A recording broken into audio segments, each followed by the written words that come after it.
Welcome to the Behind the Plate podcast. Today we got an awesome episode with our entire staff here at Backstop Built. So this is going to be awesome. We have a special guest, Coach Jeff here today. Jeff Paluseo. I'm really excited to have him. We have our co-host Steve here. Steve, how are you doing today, man? Yo, what is poppin', everyone? How we doing? I hope all of our listeners are doing great and they're, striving to be the best version of themselves as a catcher and also maximizing the weight room. But the reality is they are not. So that's something that's going to be awesome to talk to Jeff too about here today on the strength and conditioning side. Jeff, thank you for tuning in with us. Thanks for having me. Absolutely. This is a long time coming. Obviously, like I said, for anyone watching or listening, Jeff is a strength and conditioning coach inside the Backstop Built Blueprint program. Um, and Coach Steve is our catching coach, obviously. So we kind of have the whole team here. And this is really awesome to go over a bunch of questions for you and like your experience on the strength and conditioning side, Jeff. So I want to start there. Let's give a little introduction for who you are, what your background is, and just anything you think the viewers can benefit from knowing what your experience is. And don't hold back. I know you're super humble about where you are and you got an awesome mind. So yeah, just give them a little rundown. For sure. Well, my name's Jeff Paluseo. I'm from Texas. I live in Texas. I'm actually from the Northeast. I was a professional hockey player. I have a background in baseball as well. I have a master's degree in exercise science. I taught at Texas A&M Corpus Christi. I was a head strength coach there. Previous to being a head strength coach, I was a head strength coach in the Houston Astros organization. During that time, change of ownership, not ownership, but management. I then was hired by Texas A&M Corpus Christi as their head strength coach, and then I taught there as well. Then I opened up Sports Fitness Solutions, which is my training facility. I've been fortunate enough to train thousands of committed guys, lots of professional guys from the minor leagues all the way up to the big leagues, and I have professional softball players as well. I do train a lot of other athletes, but my main niche is baseball, softball. But that's a quick rundown of me. Yeah, absolutely. All the certifications and, I think it's just awesome about Astros obviously are big, our listeners are going to be like baseball guys and kind of dive into your experience about being a strength coach in the Astros organization and even Texas A&M Corpus Christi as well. Yeah, so I was fortunate enough to work in the Astros organization, and I played a kind of a different role. I actually live in Corpus Christi, which was their Double A affiliate, scheduled for the. So just like strength and conditioning, just like like baseball, you go based on order, right? So obviously, you have your big league guy, your Triple A guy, and the next call up would be the Triple A guy, right? So I was slated for Triple A, and I spent a lot of time in the big leagues for spring training. But though I lived here, I decided to just stay here, which became unique because I got all the rehab after a guy would be, at an IR stint, you know what I mean, come down for a minor league rehab stint. So I was fortunate enough to be able to rehab all the guys from the Astros, and that's kind of what my niche became. Not so much a rehab, but just we were able to get a lot done in a very short amount of time. That was pretty cool. It's not something that I ever went into saying, "Hey, this is the role I'm going to play," but I was fortunate enough to have an outstanding athletic trainer. His name was Coach Snodgrass. He was with the Hooks and in the Astros organization, and we just had a really good group that worked together. So that was pretty good. And then obviously, I was there during the time Ed Wade was there, and then when they released him, that's like in the big leagues, a lot of organizations will move with the GM. Ed Wade was let go on a Friday. We all knew we were going to be let go after the season.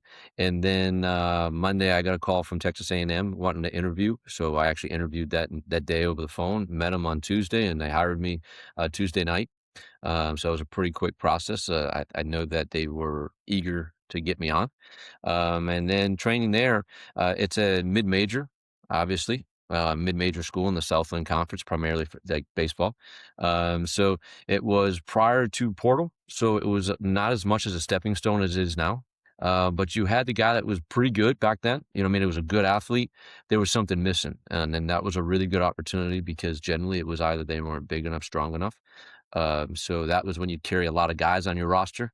So you may take a redshirt year, and their main job was either to see pitching, ground balls, or pitch, but then develop them physically. So it was a lot easier back then because we could just, hey, this is what you got, and now we're going to hit the weight room and putting 25 pounds on a guy in a year was really not that difficult and really changed what they look like. And that's kind of what happened at Corpus quite a bit. We were able to change a lot of guys and had some guys get drafted from there that kind of opened up some people's eyes. And then I went ahead and went private and just opened up my own facility. And I've been kind of running with that ever since. And I've been fortunate enough to be a part of a lot of guys' careers and pathways and through the draft, through college, through professional baseball, even, I had player of the year for softball, rookie of the year in the softball professional league. So I've been pretty fortunate to be around some really talented people. Yeah, yeah, well, we're fortunate to have you on the team as well, you and Steve. I think it's awesome that we have such a talented catching coach in Steve, and then also such a talented strength and conditioning specialist in you as well. So I think it's awesome, for me to be surrounded by that as well. So I know what that feeling's like, which is awesome. So yeah, you're in the private sector now with your own facility, which is awesome. And then all of a sudden, these guys at Backstop Built are like, hey, we have what we think is the best online training program for catchers out there, and we're serving it. Then you join our squad. Just for anyone listening, kind of talking your experience of like since you've been starting with us, and I guess essentially why you joined with us, what you saw from your perspective, and leave it all out on the table, good, bad, and just kind of what your role is now with us. Yeah, I mean, it was pretty cool setting. I think that so my role is obviously as an in-house strength coach. So I'm fortunate enough to be able to work with both of you guys and the guys that go through the process through the program on the catching side. There's a program inside of Backstop Built was that has a strength and conditioning component. So we're now taking kind of the almost like a professional setting. You know what I mean? Not professional, but like a professional athletic setting where we get to see the skill development and the physical development. And the cool thing is I'm going to jump ahead a little bit. Is the fact like I can Steve and I had a conversation a couple weeks ago where he sent me some video of a guy throwing. What do you think? Right. So really, as a strength coach, I look at myself more as a biomechanist, like a movement specialist. Right. So I don't look at muscle or things like that. I look at movement patterns. And when we started talking, Steve and I are like basically dissecting a catcher in this program and how not only can we help him throw better, though I'm not a throwing coach, right? But also how do we get him to move better in the gym that would then also translate behind the plate? So that's kind of the unique thing about this program is the fact that it's not just Steve catches. I do strength and conditioning. Brock just does the overview, right? It's like, hey, I'm seeing this with this athlete, what could I do better? Or how do we develop this guy better? And this guy needs this, but that guy needs something else. So it's not just one program, right? You're not going to get that same program for this guy that you're going to get with this guy. Now, are there some fundamental movements that everybody needs to develop? Absolutely. But after that, now we're working on what does that guy need to actually maximize his potential? Um, Back to the question how we got started is it was a conversation between me and you, Brock. Like we just reached out and we're like, hey, I think you reached out and like, hey, if you're interested in talking about like catching and online training, I'd love to talk to you. So anybody that's interested in catching, and those are all three buzzwords for me, like catching, online coaching and just movement. And we just had a conversation. You know what I mean? And we weren't working together at the time. You know what I mean? A couple weeks later, you reached out again and we spoke, and then you started asking me about some movement. And then just through just conversation, we broke down a couple pieces of film. And I think for me that was always exciting because it's something I enjoy to do. But I also think that was maybe a tipping point for you to go, hey, this is something different, and you could kind of see what it could become. And that's kind of the cool part. What drew me to it is that people that are never satisfied with what they're doing, always wanting to be better, and then also challenging me to be better is really what I look for. And that's kind of how the whole thing kind of started. Yeah, yeah, absolutely. I think one thing you say a lot, and I'm curious. I want to get Steve cued in for what I'm about to say too, because Jeff, you constantly say my role inside the program is to give you and Steve a better piece of clay to work with as a catcher, like mold them into a better piece of clay. So then now when you hand them off to us, they're able to, apply things custom to their efficiencies and deficiencies of like how they move or, I think it goes even to how they think about themselves as well. And I like that. I really like that. I think that's really cool of like, okay, on the foundational side of strength, speed, um, just how they move as a human, what that pattern looks like, being able to maximize that. So now when they come onto the side of the program, which this is happening asynchronous with the guys that are working with you, Jeff, and with Steve. But now they're going to be able to maximize their throwdown work, their transfer work, their blocking laterally work, all that because they're going on the foundational first. And I love this dynamic. I think it's awesome. I mean, it's why I push for it. And Steve, I want to hear like your point of view too of like how nice is it having Jeff who kind of gives them a better piece of clay and then passes it on to you on like a programming side. I think it's awesome. Like I've said, like in our meetings each week, I think I call him a wizard sometimes because it's just like of how, like when we were dissecting that athlete that one week, right? Like I had a point of view that I'm like, how do we get athlete X into this throwing position here when I've been trying to tell him this? And Jeff comes back and is like, okay, like he said, he kind of goes from the biomechanics lens and helps me understand, okay, this is what we need to do movement wise. And I'm like, okay, in order for him to get into, let's just say, external rotation and proper layback when he throws, this is how his body needs to rotate better. So when we talked about that, things change. And I think from that side, like as we kind of talk about, you bring this up a lot, Brock, as iron sharpens iron, is that we all do in some way, shape, or form. And I think he's just incredible because he not only molds our athletes and getting to hear the progress from day to day from how the impact that Jeff is making, but he's also making us a better coach too. I think something that people don't really grasp, and I think that baseball people overlook it, right? Because it's your day-to-day work. Hitting, throwing, I say catching is incredibly difficult. And I don't think people really understand that. You got a ball coming at you between, depending on what level, 85 to 100 miles an hour. It's going to be a late movement of potentially 17 inches, right? And it happens in less than a second, right? And then we're asking our athletes to be able to do things. And a lot of times what I've noticed and why this biomechanics idea came about was the coaches are so good. You guys are so good, but the athlete doesn't have the physical capabilities to get into the positions that you guys ask them to get. And it's a frustrating situation because we have to wait, right? We have to wait for that skill to develop. And a lot of times it's nothing more than generally they need to be a little bit stronger. They need to get in a little bit better position, those types of things. And if we do it enough, that's going to happen, right? And my job is always to say, like, I want your stuff to work because it always does, right? Like that's the cool thing. It never doesn't work. It always does when we get them into those positions. And that's the part where I think when you combine strength and conditioning and skill development, it just speeds up the process. Can you get there without it? Yeah, sure. It could just take a lot longer, right? And then all of a sudden, what I always look at, if we get you there sooner, what else can these great coaches be able to get you to do?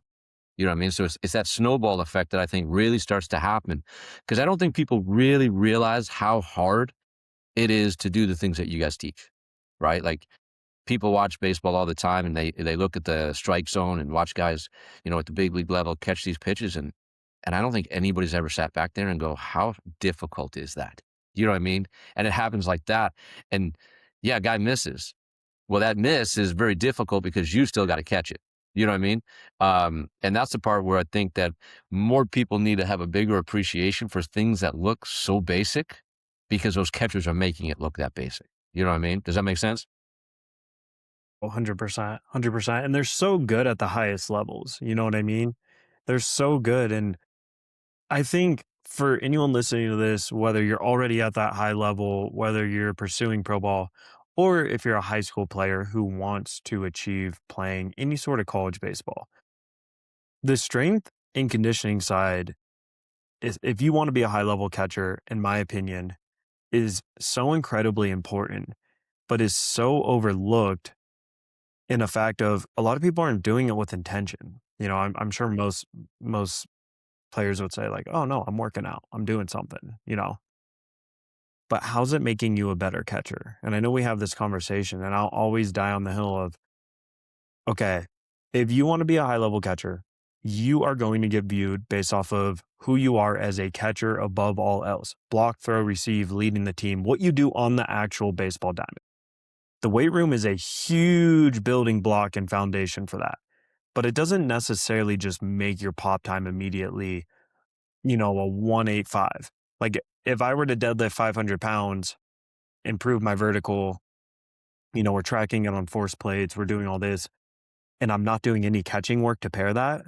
Like you're going to be susceptible to being a really good athlete, but not necessarily a really good catcher. Absolutely. And I would argue on the other end, if you just focus on, hey, let me get really good at receiving, let me get really good at blocking, and you're not building that foundational, um, like building block on the strength and conditioning side, I believe you're only going to be playing for so long. You're only going to be, you're way more susceptible to injury, all these things. So I think those two things go hand in hand, yet so many people aren't doing anything with real structure custom to their efficiencies and deficiencies on the catching and strength side, and they're just guessing. They're just doing a bunch of guesswork. They're Rocky Balboa-ing it, like working hard, go like going for jogs. That's what I did, even though I'm like, I'm going to squat 500 pounds and then I'm going to throw everyone out. And I'm like, why is it just not translating like I thought?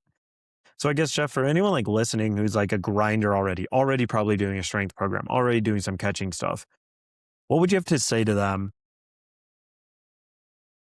as far as what you think they should be focusing on in order to become an elite athlete to get to a D1 level or even just any sort of college level? Yeah, I think this is a multifaceted type question. So we're going to break it down. So I'm going to talk about some things, some basic things, right? That everybody can do, doesn't cost anything, but it's also what most people aren't doing, right? So first and foremost, there's two easiest way you want to beat somebody, right? That is not skill related. Out eat them and out sleep them. Right. And that's what most athletes aren't going to do. We're in a society right now that talks a lot about recovery and how important recovery is and all of these things. And I'll have people that text me and say, hey, I can't make my workout today because I have to recover, or I played this weekend, things of all that nature. And then I'm like, yeah, absolutely. Because obviously I'm a strength coach. I believe it's important. We got to recover so we can grow to what we just did. Right. But then my question generally comes to say, what did we eat today? Right. What meals did we eat? Did we eat a little bit more? And exactly how much more? They generally can't tell me. And then my next question is, well, how much earlier did you go to bed last night? Right. And then right there, I stopped talking because 9 times out of 10, it's like, well, I had my normal meal and I went to bed my normal time. And so I thought we're talking about recovery. Right. So if we're going to go take a workout away, I have to increase these other things. Right. And I think that's something that's very, very overlooked that most athletes do not do. Can't tell you how many times, even in our program, right? Even in here, for them to say, Coach, I eat everything aside. I have a fast metabolism. And I'm like, great. How many calories are you eating? I eat a ton. Right. How many? And it's crickets, right? Okay. Well, show it to me. Show me what you ate. Crickets. Right. And you're like, well, if you can't show me any of this and we don't know how many we're doing, well, no wonder we're not gaining weight, right? Because we have no data to go off of, right? That's why inside our program, we log everybody's calories. Everything that goes in your mouth, we log. Why? Because now we can go back and make some educated decisions based on what we need, right? If we need to trim down and get a little bit, quicker, we have an opportunity. We need to gain some weight, we have an opportunity. We know what our next adjustment needs to be. Then we talk about strength and conditioning. I think the other thing is that I see too many guys, in my opinion, and this is my opinion, it's going to get some controversy, play too much, right? They play too much and they don't work out during season. I always hear, Coach, I play. And catchers generally, I think knee down has really helped us, right? Coach, I got to save my legs, right? And I kind of look around, I'm like now I can tell, I'm like, you're on a knee. Like, it's not like the old days where you used to have to like hold yourself, right? You're on a knee. you're going to be okay. You know what I mean? And that's the part. Like, I think that's where in season, a lot of athletes really struggle because if you did a preseason, like an off-season strength and conditioning, you built this strength, you built this power. But then we go into a season that's 4 or 5 months, or if we include the summer, 6 to 8 months, right? Well, you're not going to continue if you don't keep lifting, right? And if we're not lifting right, it's all going in the wrong direction, right? So I'm not going to be less powerful, which is everybody needs that. I'm not going to be as explosive. My strength will deteriorate, and my risk for injury goes through the roof. Nothing that we talked about is positive right there. We start training in season. If we're doing it incorrectly, we got a ton of soreness. Well, I got to train my hamstrings, and they're hammering their hamstrings where they're super sore. We're more likely to pull one, right? Versus if we have a smart program, we're going to continue to increase power production. I'm going to maintain the power that I created, if not increase it during season, which is almost unheard of, right, in general population. And then I'm going to be continually getting better. So when that season ends, I'm going to be healthier. I'm going to probably be better than where I was. And guess what? Starting off season, I didn't take 7 steps back and hope I get to right where I was before the next season. I can now start taking that stair step up to be that different athlete. I see it here. Obviously, I'm from Texas. I see it down here a lot. You see a really talented freshman to come in. What I hate to see is when they graduate, they're the same athlete. There was no improvement, but this guy had the big advantage. So those are the big things that I would say that I see. I You're giving away so much good value right now. No. I hope people are just watching this. I mean, Steve, do you got any follow-ups to that? I kinda have a different direction I wanna go piggyback before we flip that switch. Not much. Not much of one. I just piggyback off, like, what he said, like, I don't know if Jeff watches our, podcast at all, but I went on a huge tangent, like, 3 weeks back on this Mhm. subject, and I just don't get it, like, where the common sense is sometimes, like, that's something like, looking back as an athlete, I was that kid, like, that worked hard in the off season and then in season had every excuse as to not want to work out during the week, and then as soon as I, actually switched travel teams, my coach was like, why aren't you lifting in season? Like, what are you talking about? And I said I'm catching like 5 games a week. He's like, big whoopee, right? And that pushed me to be like, oh my gosh, that was super eye opening because in the off season, you're training hard 4 times a week, but doing a throwing program. And then in season, no wonder why your numbers go down because you're not maintaining that. And then your arm gets hurt because you're not doing your weighted ball stuff anymore. So I think that's just the biggest thing. I mean, I could go on a whole nother tangent, but that's not for today. And I think I'm glad you said that, Steve, is because I don't think enough people, and you hear this a lot, it's hard. Yes, like, you're getting it. You know what I mean? And you ask where they want to play, whether it be high school, and at this point, high school baseball is really good, right? High school, NIA, Division III, JUCO, Division II, Division One. Everybody is really good now. Like, I heard this yesterday, other day, a bunch of big league guys talking. They were like, they went and watched a Division III guy throw, and he was 97. That Division III guy throwing 97 is used to be 10 years ago, mid-major stud, right? In Division I. That's going down. That's how good each level is right now, right? So the guys that used to be like, oh, and you're like, I don't think you realize how good everybody is. And then if you look at their rosters, how big everybody is. I mean, these guys are monsters. Like, the day of being a skinny guy. Now, I'm not saying you can't be skinny and play professional baseball. Absolutely you can, but your other skills just have to be out of this world to make up for that. And I don't think the normal human has those skills. You know what I mean? So, but I love what you said, Steve. I love it. Yeah, I like everything about the size too. That's so important because I don't know if players understand, and how could they, right? This is why a good coach is so important. They don't understand what they want. Let me scratch that. They don't understand what it takes to get where they say they want. Correct. So they might say, I want to play at University of Texas. I bleed burnt orange. Cool. That's awesome. I think that's great. Well, their catcher this last year was Carson Tinney, and they went after him in the portal. Dude's like 6'4", like 230. He's massive. That might be generous, actually. I think he might be a little bigger, whether it's height or weight. drops bombs. So just know that that's like a guy they've gone after. And then if you see the catchers they've gone after before, the dude before that, an unreal defensive catcher. Maybe not as good of like a hitter, still Well, great. it's crazy because the guy before last year was Rylan Galvan. So I worked with him a little bit. He's from Sinton, Texas, just up the road. Okay. He signed, he was drafted by the White Sox, right? Here's a guy that threw, because in high school you saw him. So think about this high school team, Sinton, Texas. He went to that, Galvan was one of the guys on their team, went to University of Texas. The other catcher on that team, Blake Mitchell, first round draft pick for the Royals. That's their 1 and 2 catchers. You don't run on those guys, right? Um, and they're both different guys, right? Blake's got tremendous power, huge. Blake was 97, 98 off the mound. He was 86 from behind the plate, cannon, right? Ryland was a little bit different, but still in the 90s off the mound, mid 80s, I think 84. So, but you're talking about these guys, and these are real people, right? Like I can tell you, I've spoken to them, been around them years. Um, and I think that's one of the things I don't think kids do.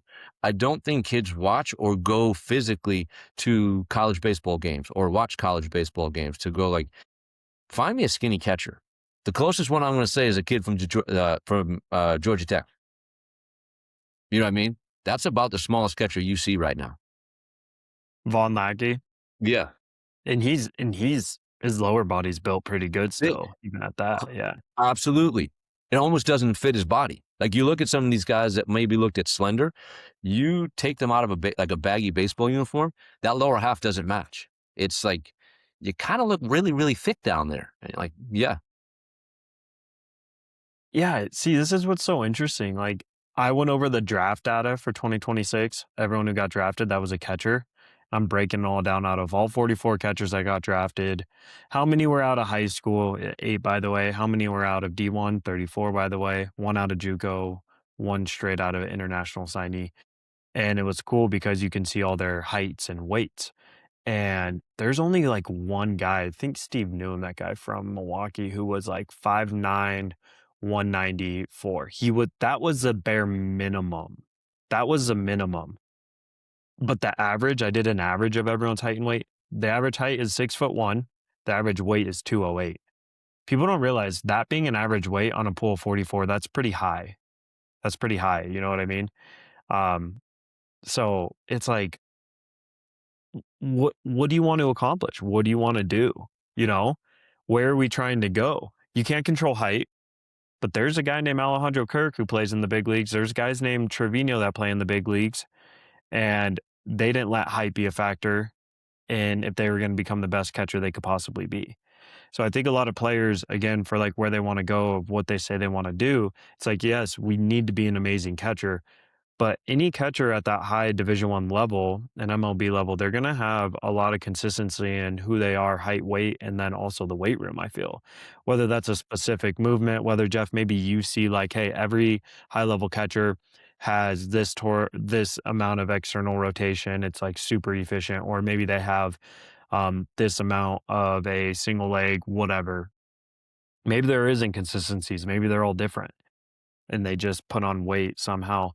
And I guess that would be my question of like, what do you think the most important thing for catchers is in the weight room? Not for them to figure it out on their own, but if you were to like work with any catcher who says, I want to play Division I baseball, and you're trying to help them on the weight room side, strength, speed, and gain weight, what do you think are some of like your core pillars of what you're going to start with?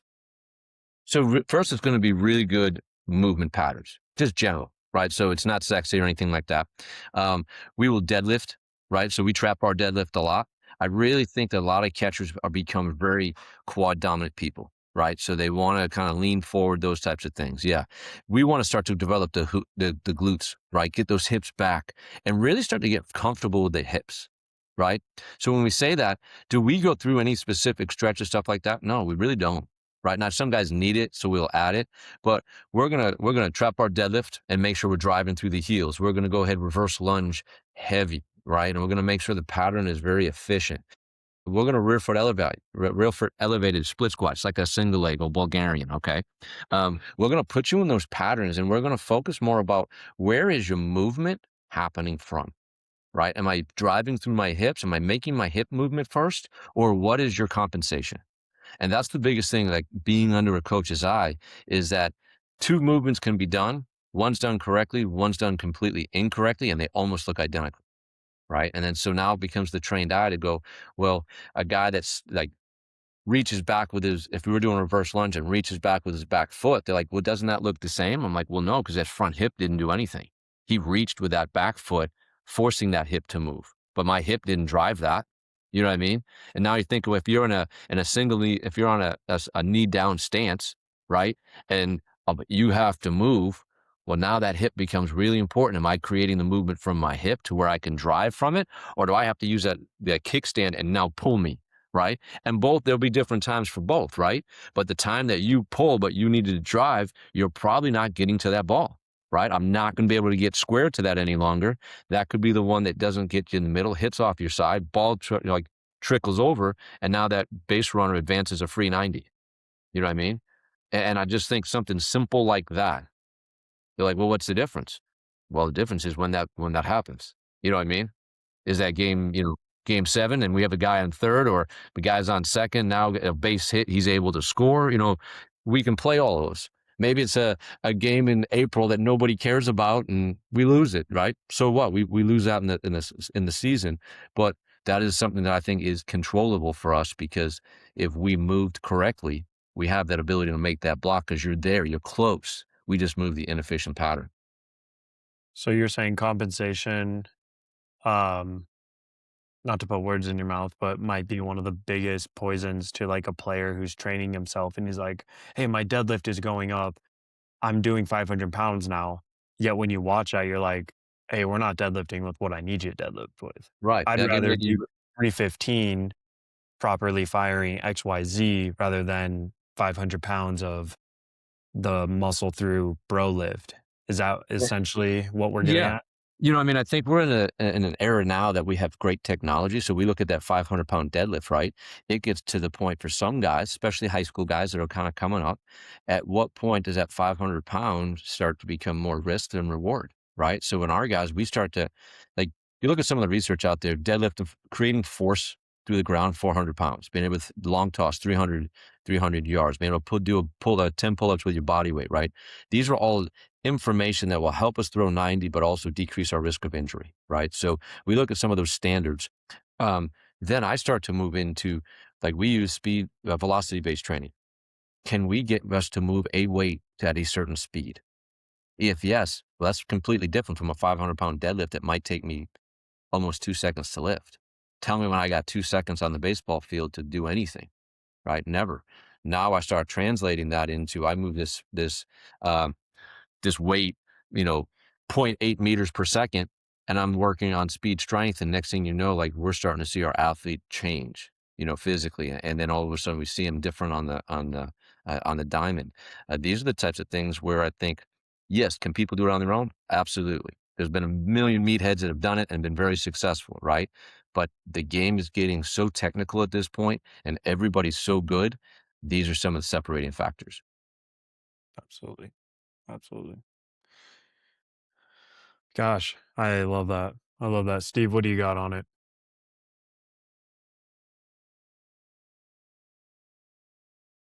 I love everything that's being said right now. I really don't know how to combat a lot of like or kind of piggy off some of this, like what we said before, just being a student of what Jeff's wizardry is right now.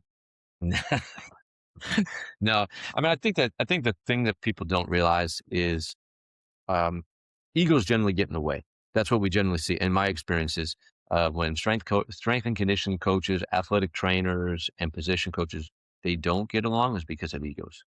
Like, I don't want to be told, right? Versus ask the question, what are we doing here? And we do it all the time. I tell you guys all the time, I'm not a throwing coach. I'm not a catching coach, right? Here's what I see. Tell me what you see, right? Is that right? Does that make sense? Right? We put those things in and we've said it day one when I met both of you. Um, I may have an opinion on something and you come back and go, Jeff, that's not a catching movement. I like it's over. It's done. I'm not that. I don't play the position. I'm not there, though I'm around a ton of catchers. That's where I have to take that back seat. That's not my area of expertise. You know what I mean? And I think once people start approaching those things in that manner, I think it kind of diffuses everything and the walls come down and just go, man, like, how can we make these guys the best that they possibly can be? And we continually learn from success and failures to be better. Yeah. Yeah. I think Steve says it a lot, and I like this quote by him where he says, "Success leaves clues." Um, and I guess from your perspective, Jeff, from the best like catchers you work with, essentially, what success do you see as a common theme to them? I know everything we talked about is a little different. It's a little abstract where a guy that might be a born, just stud, he's just an absolute stallion. His success might look a little different.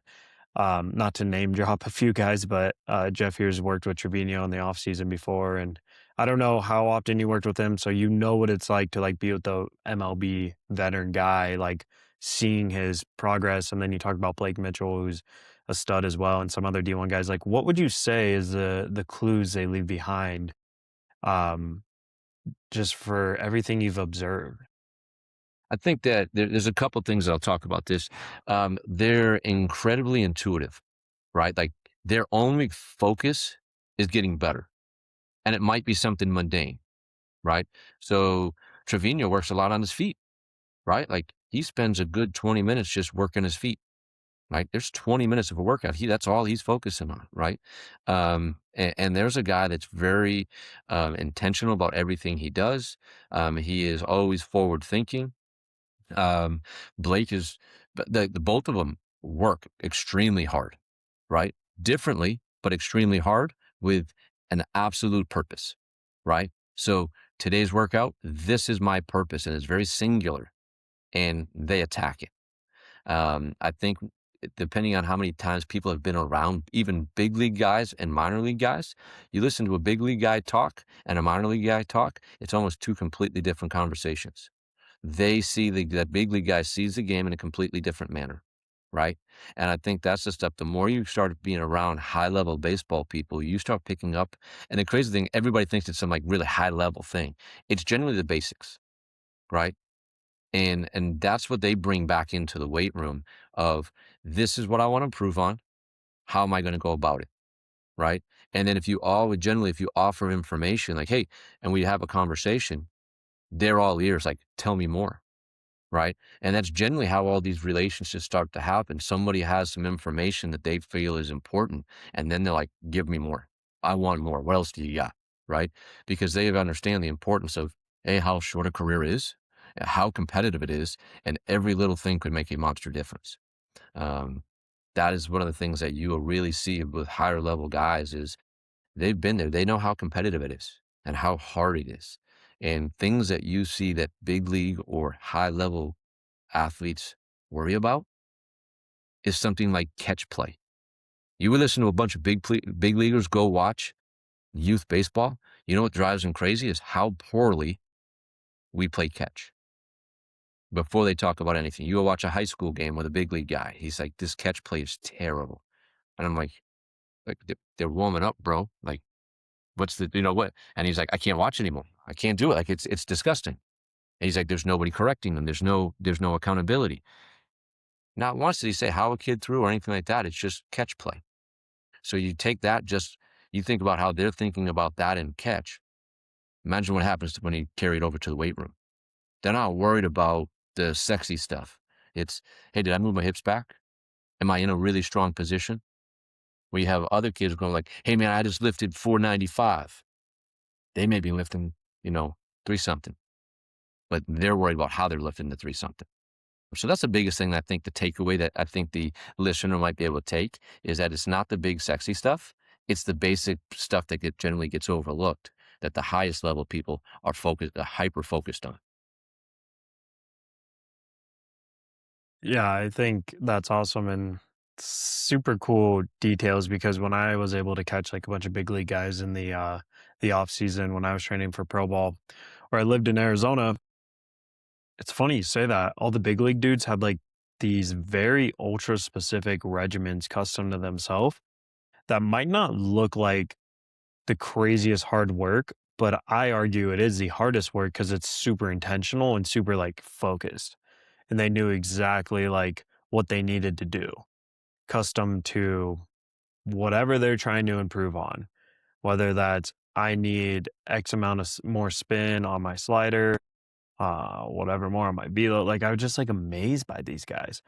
And even the big league hitters I got to talk to, I was just like, this is crazy. Like you're on a different level. That word you said of intention and seeing them do that in the weight room too was like, okay, this is why. It's almost like less is more, but they're not necessarily doing less. It's just less of like, let me grind it out.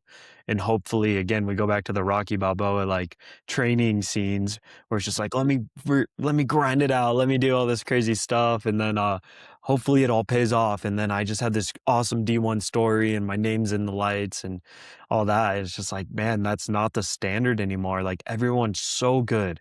Everything needs to be so ultra specific. It's exactly why we started Backstop Built. I'm like, man, yeah, like there needs to be a solution if someone wants to be the best to have the opportunity to do that. So I think everything you said is absolutely awesome. And, um, I think to me, it's really amazing that whenever you talk about kind of your experience with Trevino, can you just quickly dive into like how often you worked with him, what you were trying to accomplish? You've told me a little bit about like his attention to detail, and he's one of my favorite catchers. So just anything or thoughts you had on like your training sessions with him and how long you worked with him, I think that would be cool for you to talk about. So a lot of times, like with Jose, he was always in and out. You know what I mean? So it's different times. So it was always kind of evolving. So a lot of it is more. I played more of a role of movement, right? How he's doing his movement, those types of things. And our how we started is that he came home. He's from Corpus, the Corpus area where I live. Um, he just needed a spot to lift, and he knew of me. So our relationship started his very first year after being drafted. I got called by the Rangers and said, "Hey, we have a guy that we want to work with you, and he's going to call you." And it was Jose, and I was like, "Okay, great." Like I look forward to the phone call. 3 days later, I get a call back from Texas going, "Did Jose call you?" Didn't call me, right? And then Jose chose to work with somebody else. And that was cool. Like, you know what I mean? The fact that he was training was what was important. Uh, I got called by Texas for the third time. Like, why didn't he call you? I'm like, fellas, it's not my call. You know what I mean? You know, um, and then that's the first time our paths had crossed. And then just he always comes back to town. He moved to San Antonio, it was a couple hours away from us, but he'd be back and forth. So we knew of each other. He'd send me guys to work with. We never really started working together officially. It was always like, "Hey man, can I come over to the gym? I need to work on some stuff." "Yeah, cool, come on over." Right? And it was more of just I'd support him. And that's kind of how we've always been. How do I support you? How does he support me? My son was a catcher as well. He worked with my son before he was going into college. So it's always been nothing ever very formal, right? It's just, hey, how do I help? And then he'd be the same way. How do I help? And I don't know if anybody that knows Jose, he's always willing to help. He is extremely detailed in what he does, especially in the receiving side of stuff. Um, but he's got one of the biggest hearts around that if you will work hard, and that's the only like kind of thing you got to be able to work hard. Um, he will give you all the time in the world. Um, so that's kind of how Jose and I kind of got together. And it was more just how do I help you in any way.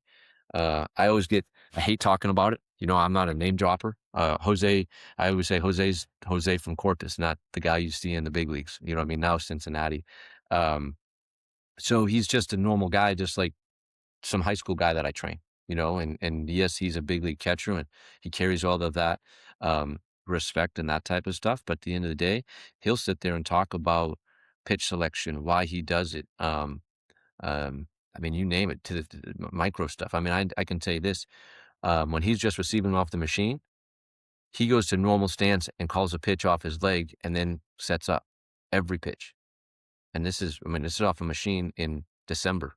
This is what he's doing, right? So that level of detail, he doesn't ever wanna not be prepared. Um, so, I mean, he's just he's a hard worker. I mean, he's a guy that's extremely talented, but never lost the idea. I don't know why he became a grinder, you know what I mean? Because even when he was young, he was a dude. So, it's not like he was a guy that was not talented and had to grind.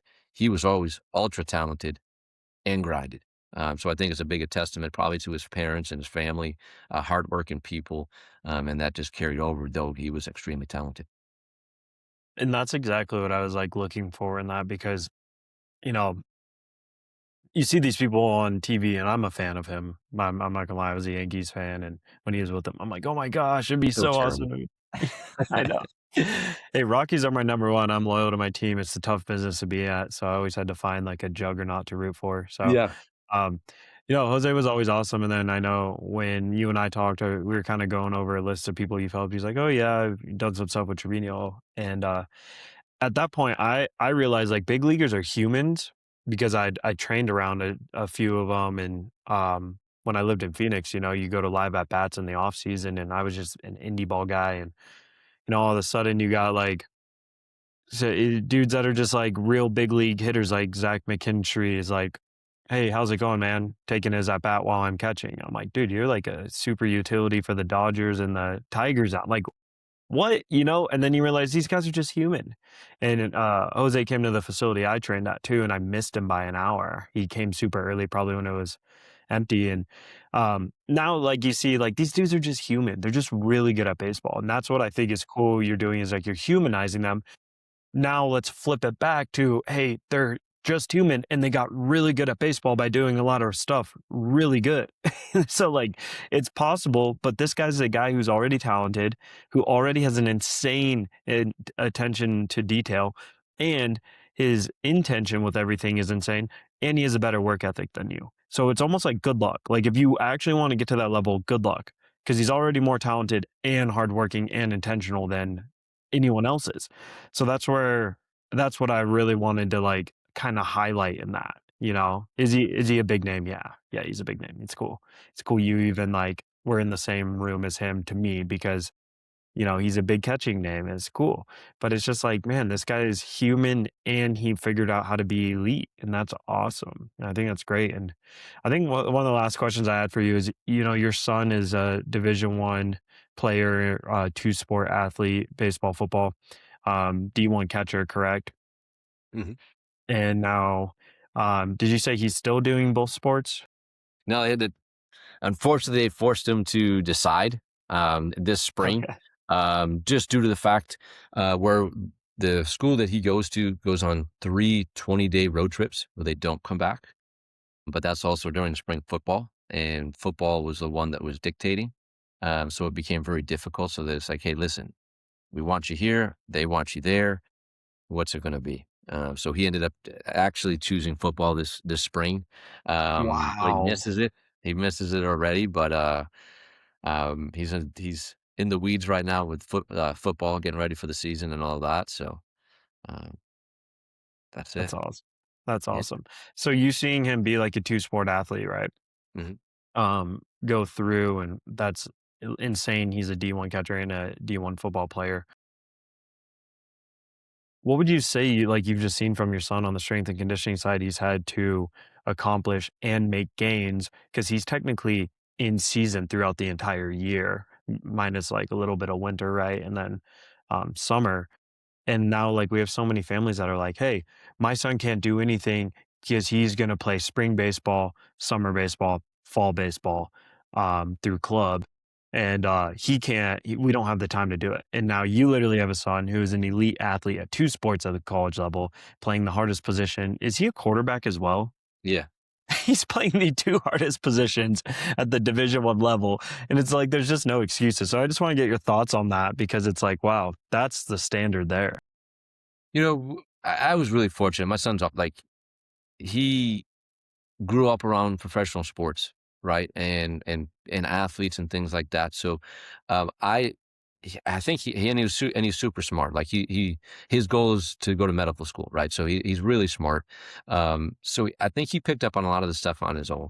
But one of the conversations that we had from the very, very beginning was like, you're going to play really good games and you're not going to play really well. And there's going to be a lot of games in the middle.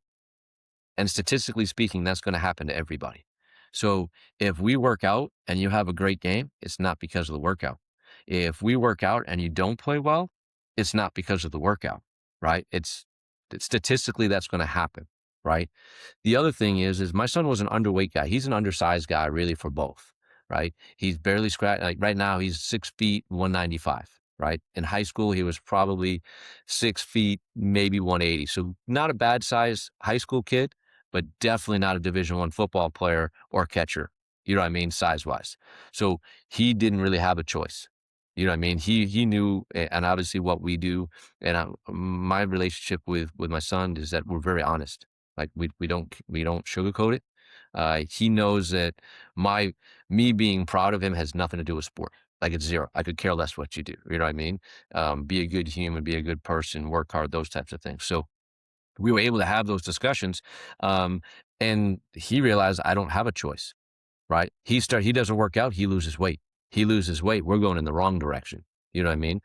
So it was pretty easy for us to do that. And then once we do it and we're pretty good, you start to understand volume and things of that nature for him. The soreness really just happened in an off season, not so much in season. You know what I mean? So we were pretty good with it, but it's more of a mindset. You go play, you catch, and you block a ton of balls, right? You may catch a bunch off the thigh, a guy spikes something or bounces the wrong way. Do we not block? You know what I mean? Do I not catch bullpens with a guy that might be a little bit erratic? No, you do.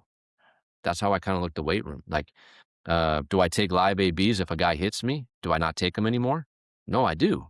You know what I mean? And that's kind of the stuff that I look at. I think sometimes live ABs could be more dangerous than lifting during season, you know?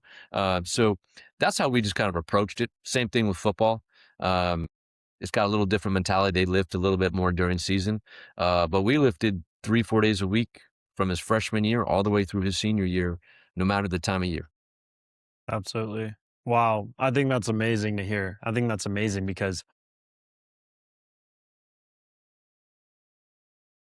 it is a mindset. I'm starting to be convinced that's all it is. If you wanna get it done, you're gonna find a way to get it done. Yeah. And I in use my I use an analogy, like, everybody's like, "Ah, like, I didn't have time," and then so I'll ask them things I know they'd like to do, right? Will you find time for that? Like, look at people's phone use. It's gonna be way more than anything that we would ask for them to work out, and I'm not saying that's good nor bad, I'm just saying that look at what you do, that's what you prioritize, Yep. right? So, kids will be on, their phones, why? Because that's a priority to them. If you don't work out, but you have, in a course of a week, 20 hours of screen time, well, then you should tell me, right? So if you tell me you want to be a high level athlete, but you go a ton of screen time, staying up until midnight, those types of things, I'm gonna go like, I don't see it, because these are the things that we know will really help you get there. Yeah, absolutely. Absolutely. I think, it's all about priorities and, for most of the people we're trying to help, like high school, college kids, it's like they just don't know what it takes to get there. And I think coaches are so valuable because they can see the roadmap. Like the second I retired from baseball, I was like, okay, I can see now like what it would look like for you to be a high level high school guy, commit D1, play at that D1 right away, play there all 3, 4 years, get drafted, go into an organization, make it up the system, sniff the big leagues, play in the big leagues. Like, I could see what that ideal career looks like now and what you would need to do, based off of my failures and the people I was able to surround myself with. And it's like all of that is extremely difficult. It's so difficult that so many people don't even embark on that journey. And It's really cool the fact your son is doing 2 sports at a D1 level and, is finally had to choose one, but playing quarterback and catcher, that's crazy. That's insane. And the preparation to get to that level just shows like his commitment, his mindset, and how bought in he is. And I think a lot of people say what they want, but aren't willing to actually make it come true, which is very interesting. It's like, I want to play at Texas, and if we showed them on paper what you need to do every day for a year straight, they'd probably be like, "Oh, I don't know Most if I people want it would. that Yeah, bad." 100%. And, here you said something just a few moments ago that I think really helped us, but it's something that I preach a ton. And I think this word has been like just the wrong connotation, right? When you look at the word failure, and it always has this negative connotation towards it. And I wish people would flip it, right? It's just telling you what we need to work on. Like, it should be like excited. Hey, I failed at that. Yes, like, why? What happened? Right? And everybody's like, like, I went 0 for 3 today. What happened? Well, I barreled the ball. Well, I'm pretty fired up for that, right? Like, that's what you can control versus going 3 for 3 with 3 rollovers that just find a hole, right? Yeah, it helps my average, but that's not a really good, thing for success. Oh, hey, this ball got by me. I really struggle with that type of pitch receiving. Great. You're giving us the cheat version of how to get better, right? They can give that information to you, Brock, and go, I struggle with this. Oh, no problem. Let's start doing this. And so many people shy away from that versus to me, I want to dive into that. Like, that's what excites me because that's where meaningful change will happen. And that's one of the things that I think my son really kind of understood it in high school, but is really understanding it in college. Like, it's hard. You don't get all the reps you want. You don't get all the things that maybe you think you deserve, right? Yeah, that's right. What are we going to do? Now create a plan. And that's one of the things I wish that more people, and this is from little league all the way up to the big leagues, is understand that, hey, guess what? Like, I didn't do well. Yeah. Yeah. I think identifying the root cause of issues is paramount to what I believe, I want Steve doing and what you do as well. Um, that way you can start to build on, okay, what do I actually need to do to improve? Yeah. Like most people don't even know what they're striving towards or what they need to improve. And we live in a day and age of so much information out there, Hmm. so much information that if I wanted to look up how to improve my, deadlift to, maximize my glutes, there's going to be 20 videos that pull up. And it's like, that's some good information. Cool. Well, do you know how to apply that in a real program? Do you know how to supplement things around that? Do you know if you even need to improve your glutes and your deadlift? Like things like that. And it gets really, really tough, in my opinion, especially on the strength and conditioning side, where, we got a lot of people that know a little bit about a lot, it seems. Hmm. A little bit about a lot, and same in the catching world. And that's why it's so cool to have a strength and conditioning aspect in the program as well, where it's like, hey, let's get a player dialed in on, you know, bigger, faster, stronger, well rested, and a better catcher, all those things, and see where it lands up. And not everyone's meant to be the high level Division 1 starter, and that's okay. I think a win is still going to college baseball and getting a starting role no matter what that level is. I think that's a really big win. 100%. I mean, being able to being able to play wins. You know what I mean? Like, there's a big thing in professional baseball. Every day you got a uniform, you're doing well. Yeah. You know what I mean? Because you still got a chance. And we talk about that. I mean, in your program, we had a player, right? We've talked about this a lot. Sent me a video of a 185-pound deadlift. Remember? And big kid. We got a big kid, right? I sent him back 2 girls I have in my gym. One that's, 5 foot nothing that outlifted him, and another girl that dominated the weight. And then in a couple weeks, we got that guy up to 300 plus pounds, close to 400, right? So physically, if we looked at strength and conditioning, like fiber wise, did we do a lot? No. Did we change his mentality? Yes. And that's a different player. You know what I mean? And that's some of the stuff within the programming. Like, yeah, to be able to say that we increased the guy's deadlift by almost 150 pounds. That's pretty impressive. Doesn't always mean that it's muscular. Sometimes it's to show them like what's possible. You know what I mean? You don't have to take a guy from a 2.5 to a 1.9 and be like, hey, it's every like I strengthen his arm that much. It's like, no, you were just wasting so much time and we just got rid of the waste, right? But that's kind of what our job is. And I think that's the thing that we kind of bring to the table is we're able to coach in many different aspects. Sometimes it's very technical, sometimes it's growth, sometimes it's, "Hey, I gotta show you what's out there." And once you do it, you're with the right guy, they're like, "Well, that kinda pissed me off." Exactly, like, you're getting the point now, right? That's what I was trying to do to you, you know? And those are the people that I like is because it created conversation, right? It created emotion, we had a conversation, and now we can kinda build off of that. So that's the cool part. Yeah. No, I think that's amazing. And failure, that's super interesting what you said about the failure too. I actually, since I've been done with baseball, I fill a lot of my competitive fix with like, different things. And I take like a firearm course where I learn how to like, shoot firearms more accurate, like efficient, and it's fun. And there's a bunch of this training. And I had a guy tell me I've failed a lot of their tests. You go through different phases and then you test for something, and it's like it's really nerve-wracking. Like you're Yeah, doing simulated stuff, and I didn't come from that background. And so it's like, wow, it's nerve-wracking. I made it to their highest tier and I'm testing for it. Well, I ended up failing my first test for him, and now I have to wait to like retest. And the guy I was going through looked at me when I failed and they told me to go home. He said, "Hey, good data." He's like, "There is no failure. It's just good data." And I was just like, absolutely. yeah, I was just like, yeah, man, I guess. Like, and the thing I failed on is something that I've struggled with going through this entire program. Something super small, something that I've never seen anyone else fail on. And I was so frustrated at myself of like, why do I keep doing that? And he said good data, and immediately, I'm an adult. I preach to everyone else about this. I was just like, yeah, I already know I suck at that. It's not good data. It's annoying. And then I thought back, I was like, no, it is though. That guy is right. It is another reference point of like, hey, no, you still need to improve that, or this is why you keep doing that. Because right now I'm just the definition of insanity, just over and over again doing it. So I think good data is a new framework we can flip for like, hey, I failed. It's like, no, what do we get out of that?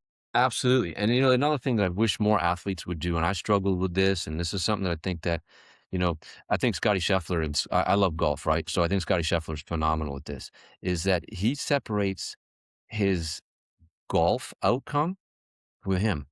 Like you listen to him, there's times where he didn't make the cut. The first time he didn't make the cut in like 4 years. He's like, man, I actually played really good golf. And you look at a guy that didn't make the cut, right? On an interview right after showed, I played really good golf. I just didn't score well. Right. And you're like, wow. And here's a guy just chatting. Like it's not emotional or anything like that. No excuses. Like I actually played pretty well. I just didn't score well. And for myself, I was a professional hockey player. So it's like, you know, man, I was a goal scorer. So hey, I got to score goals. And if I score more goals, then man, I'm a good player. And I made it too personal. And I think that's a lot of times what happens with athletes is that it becomes who they are versus you just play a sport. It doesn't mean like you play great doesn't mean you're good. Like as a good person, like you're still the same person, right? And I think too many times where we talked about frustration with you, right, is like all of a sudden we internalized it, and it's like, no, like it has nothing to do with you. You know what I mean? It's like you didn't do that part well. Great. Well, I learned from it. And the more I try to get my athletes to start thinking that way, it's not who you are, right? It's just what you did. Great. You're still a great guy. Like you're awesome. Well, I didn't do that well. So what? That doesn't dictate you. And it's a big message that I preach to a lot because I think a lot of people really internalize it. I did it. And it is a growth not to do that. And that's why I think Scotty Scheffler is so fantastic because he openly talks about it. Like, I play golf. That's not who I am. You know, I leave it. And it's really hard for a lot of people to do. So the more that we can get people to kind of really listen to that and go, when we fail, it's not who you are. You just didn't do that well, but it's going to give you the information you need. You're still fantastic. You're still amazing, right? And start believing that because then now that engine starts to really roll once we start taking that perspective. Yeah, and I think that is a tough mindset for a lot of younger kids though, because and when I was training for indie ball, I was at this facility 6 hours a day, training towards this one goal, hitting, throwing, catching, our speed work, our strength work, catching bullpens. Um, so many different things that it's like I'm doing this every single day. It's so hard for me to not feel like this is who I am, you know? Because it's like this is all I'm filling my time with.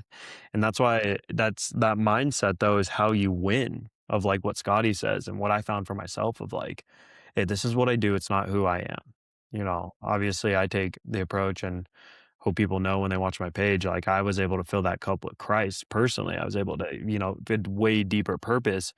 And then, I actually got better by like not just having my identity in that. It was like, "Oh, now I can 100%. go through this and work towards a goal." But whatever happens on the field, whatever happens in that training day, it's like I'm taking that data for what I did for like reference points. Okay, how can I be better? What did I mess up? But now I'm coming at it with like a open mind, a blank canvas each day of hey, this doesn't really determine who I am. And it's funny, I saw better results that way. And 100%. I remember day one of off-season training, all these big leaguers finish their season, a bunch of minor league guys and high-level indie ball dudes, and I'm just in the mix. I just finished college baseball at NAIA, and I'm like, "Oh, I'm gonna work to play pro ball. I know I can."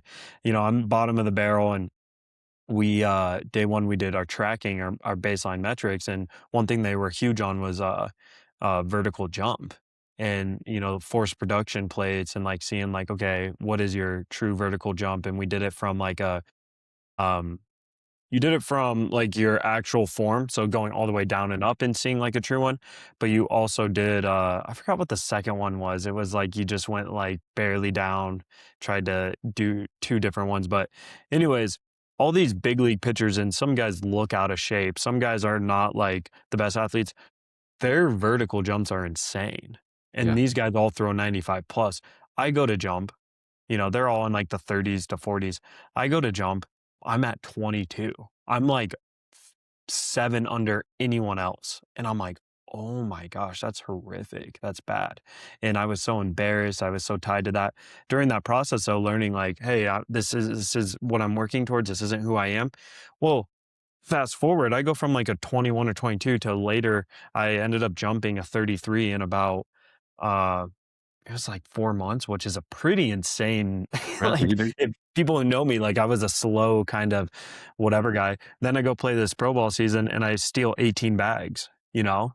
And so it's like, holy moly, how'd I do that? How did I transform my actual physical body? Well, a lot of it was putting away of like, hey, if I can just commit to point 0.5 or 1 inch better each week, that's a win, That's a win, and let's do that. And then sure enough, it just kept climbing because I wasn't embarrassed anymore. I didn't really care. I was like, "So what? These guys don't even care," They're focused on themselves. 100%. And yeah, that mental unlocked the physical for me, and I'll never forget that. So, Yeah, thought it was worth sharing. I just found that so cool. But absolutely. Jeff, gosh, we got to spend so much time together. This was awesome. I It was appreciate cool. your time. That's all I have. And gosh, I love our conversations, just your mind and how you bring everything full circle together with catching and strength. I always wanted to be a strength guy at one point. Then I saw the schooling I had to do if I really wanted to get certified. I'm like, yeah, I'll be a catching guy. I like catching.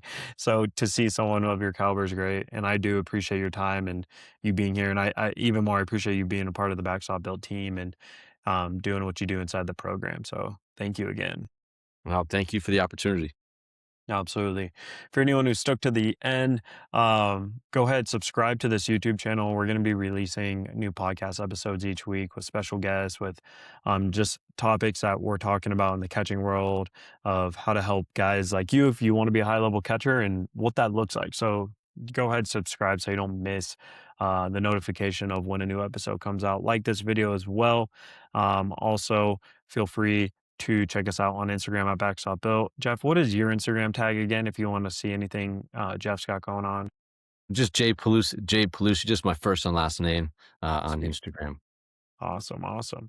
And then, yeah. Well, Jeff, again, we're blessed to have you. This was an amazing, productive conversation and take care.